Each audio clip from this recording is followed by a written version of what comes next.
La loi de finances pour 2018 instaure un nouveau cadre dont l'objectif est de simplifier la fiscalité des revenus de l'épargne avec la création d'un prélèvement forfaitaire unique, PFU, de 30%, appelé également flat tax, applicable aux plus-values générées par les contrats d'épargne, dont les contrats d'assurance vie. Cette taxe de 30% se décompose de la façon suivante. Vous avez un taux forfaitaire d'impôt sur le revenu de 12,8% et des prélèvements sociaux de 17,2%. Autre disposition importante de la loi de finances pour 2018, la suppression de l'ISF, remplacée par l'IFI, l'impôt sur la fortune immobilière. Le contrat d'assurance vie sort donc de l'assiette taxable, à l'exception de la seule fraction de la valeur de rachat correspondant aux actifs immobiliers de certaines unités de compte.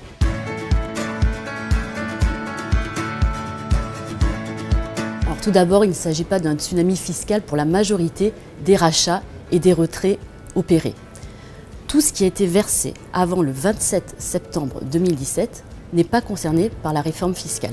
Cette réforme ne s'applique qu'aux rachats opérés depuis le 1er janvier 2018 et uniquement sur les plus-values générées par les versements opérés après le 27 septembre 2017, que ce soit sur un contrat existant ou sur tout nouveau contrat souscrit à compter de cette date. On peut donc parler d'une bonne nouvelle pour les assurés qui souhaitent faire des rachats pendant les 8 premières années du contrat.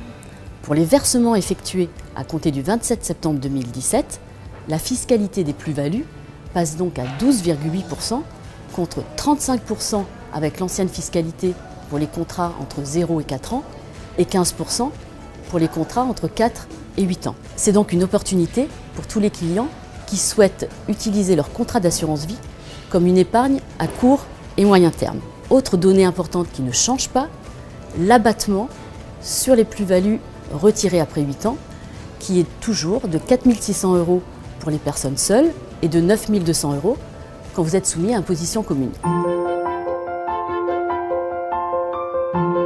Dans le cadre de la gestion de son contrat d'assurance vie en tant qu'instrument de transmission de son patrimoine et non pas comme un simple compte d'épargne, il n'y a pas de perdant avec cette réforme. Le traitement fiscal du dénouement du contrat par décès n'a pas été modifié. L'assurance vie conserve son régime de faveur. On parle régulièrement de la remise en cause de la fiscalité en cas de décès, mais pour l'instant, les pouvoirs publics n'ont pas touché au régime fiscal successoral de l'assurance vie, qui reste le placement préféré des Français. Cela arrivera peut-être un jour, mais en attendant, il faut savoir en profiter. En résumé, avec la nouvelle donne fiscale, 3 points essentiels à retenir. Premièrement, pas de changement de fiscalité pour tous les versements opérés avant le 27 septembre 2017. Ensuite, pour tous les versements effectués à compter cette date, une fiscalité unique de 12,8% avec un régime de faveur pour les contrats de plus de 8 ans. En effet, la fiscalité de 12,8% va être amenée à 7,5% pour tous les encours inférieurs à 150 000 €. Enfin, quel que soit le montant de l'encours, les abattements fiscaux sont maintenus à hauteur de 4 600 et 9 200 €.